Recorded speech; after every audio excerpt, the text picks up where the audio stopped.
안녕하세요. 서울시에서 상가임대차 분쟁조정위원회를 맡고 있는 서혜진 주무관입니다. 안녕하십니까. 서울시에서 상가 임대차 분쟁 운영 업무를 맡고 있는 유경호 주무관입니다.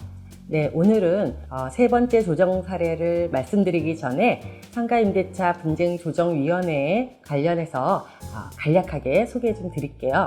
서울시에서 운영하고 있는 상가임대차 분쟁조정위원회는 어떤 분들이 조정위원으로 계시는 건가요? 저희가 상가 건물 임대차 분쟁 조정위원회이다 보니까 거의 부동산에 관계된 분들, 변호사, 감정평가사 아니면 부동산 일을 하신 분들에 대해서 위원회를 꾸리고 있습니다. 그러면 이 상가임대차 분쟁조정위원회는 어떤 분들이 신청을 하시게 되나요? 많은 분들이 좀 오해하고 계신 분도 있어요. 저희가 상가 임대차 보호법이라고 해서 임차인만 신청한 게 아니라 임대인도 신청이 가능은 합니다. 오늘 소개할 세 번째 사례는 어떤 주제였었죠? 저희가 이제 상가 건물 임대차에서 많은 분쟁이 발생하고 있는데 그 가운데서도 권리금 분쟁이 좀 많이 심각해 보입니다. 그래서 권리금은 사실 두 개 계약이 존재하고 또 이 분쟁의 심화도가 높기 때문에 다른 분쟁하고는 좀 차원이 다른 거 아닌가 싶습니다. 그래서 오늘 소개할 분쟁은 권리금 분쟁이라고 보시면 되실 것 같은데요. 주무관님 조정 담당하시면서 이런 사례가 들어오지 않았나요? 네, 저희가 근래에 조정한 사례 중에 그 한 건을 한번 말씀드려 볼게요.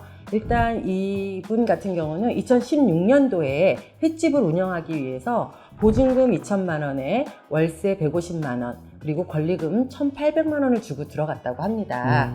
그렇게 운영을 하다가 2022년에 이제 계약 해지를 하고 나오려고 하는데, 그러다 보니 이제 임차인이 신규 임차인을 구하는 과정에서 한 6년여가 지났기 때문에 임대료나 보증금을 본인이 내고 있는 금액보다 조금씩 올려서 신규 임차인을 구했다고 해요.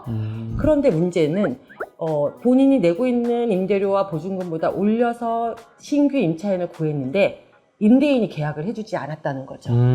예, 그렇게 해서 결국 그 신규 임대차 계약이 무산되면서 이분은 사실은 1,800만 원 권리금 내고 들어왔지만 2천만 원을 받기로 했었는데 그 2천만 원 권리금 계약이 같이 무산돼 버리는 그런 결과를 맺으면서 이게 이제 권리금 분쟁으로 번지게 된 사안입니다.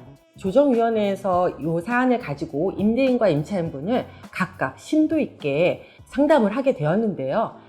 먼저 조정위원회에서 의아해했던 건 주변 시세에 맞는 신규 임차인을 데려왔는데 왜 임대인이 계약을 해주지 않았을까 였었어요. 예, 그래서 그 부분을 조정위원님들이 상담을 해본 결과 결국 임대인과 임차인 간에 그 6년여 기간 동안에 아주 작고 작은 그런 감정의 다툼들이 이 감정의 골이 쌓였었던 거예요.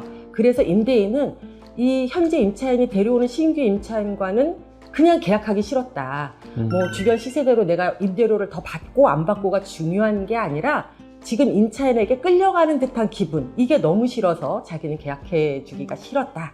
나중에 이렇게 진실을 말씀을 하시더라고요. 그래서 조정위원회에서는 물론 이제 감정에 대한 부분도 있지만 그렇게 되면 임대인 입장에서는 권리금을 회수하는 기회를 방해하는 거로서 법에 저촉이 되기 때문에 그런 부분에 대한 것은 여기서 조정을 하면서 해결을 하고 신규 계약은 계약대로 해주셔야 된다라는 부분으로 설득을 했고요. 그래서 임대인도 그런 부분에서 말씀을 많이 하시면서 그동안에 쌓인 감정들이 좀 내려놓고 그 부분을 받아들여서요. 신규 임대차 계약을 하려고 했던 그 처음 조건, 보증금은 현재 보증금보다 200만 원 더 높이고, 그리고 월세는 지금 월세보다 10만 원을 더 받는 신규 임차인과의 계약을 해주기로 했고요. 하지만 계약 만기까지 그렇게 구해지지 않을 때는 현 임차인이 임대료를 5% 인상하고 계속 영업을 할 수 있도록 하는 조건으로 양측이 합의를 하게 된 사안입니다. 결론은 저희가 들어봤을 때는 그 당사자의 감정의 오해와 그걸 또 제3자가 들어주면서 풀어졌던 것 같아요. 그래서 좋은 결과를 나타낸 것 같은데, 그럼 이 조정의 중요성은 무엇이라고 보시나요? 그쵸. 이번 조정은 저도 조정회의에 참석해서 들어보면 이게 아주 사소한 문제로 시작된 감정의 골이 계속 쌓이다 보니 나중에는 정말 어떤 말을 해도 서로 신뢰가 깨져버린 상황이라서 아무리 법적으로 적법한 얘기를 해도 정당한 얘기를 해도 들어주지 않는 상황이 되다 보니 서로 고집만 쌓이게 되는데요. 그런 것들은 결국 문제 해결에 전혀 도움이 되지 않는다라는 부분이었고요. 또 그런 부분을 저희 서울시에서 운영하고 있는 조정위원회에서는 그런 금전적인 부분뿐만 아니라 이런 감정의 골도 어루만져서 해결을 볼 수 있는 그런 부분에 의의가 있다라고 할 수 있겠습니다. 결론은 이 조정 사건의 경우 어떤 해결 관점보다도 공감과 또 서로 듣기, 이해하고 하는 그 과정 속에서 잘 해결됐다고 봅니다. 오늘도 저희가 소개해드린 사례가 여러분들에게 도움이 되셨으면 좋겠습니다. 다음에는 더 유익한 사례로 찾아뵙겠습니다. 감사합니다. 감사합니다.